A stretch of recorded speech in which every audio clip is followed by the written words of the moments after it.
Welcome to Not Milk Never Milk. Subscribe if you're lactose intolerant. In this video, I will explain how to make a Notion database.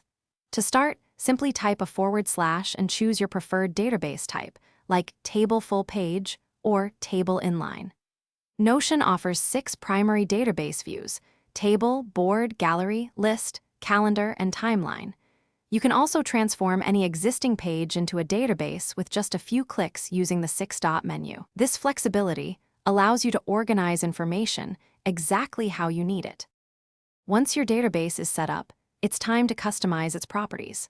Properties are the columns in your database, allowing you to add details like text, numbers, dates, or even multi-select tags. You can add as many as 25 different property types.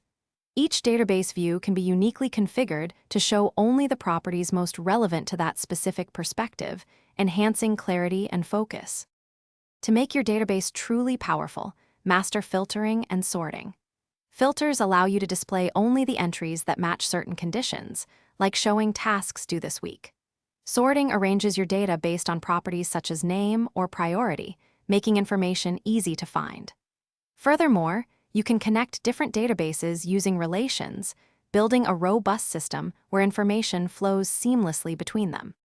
For advanced organization, consider creating database templates. These templates pre-fill properties for new entries, saving you valuable time and ensuring consistency. Rollups are another powerful feature, allowing you to pull and display information from related databases directly into your current one. Finally, embedding databases into other Notion pages provides quick access and keeps all your relevant information interconnected and easily accessible. Thanks for watching. If this was helpful, leave a like and consider subscribing. See you next time.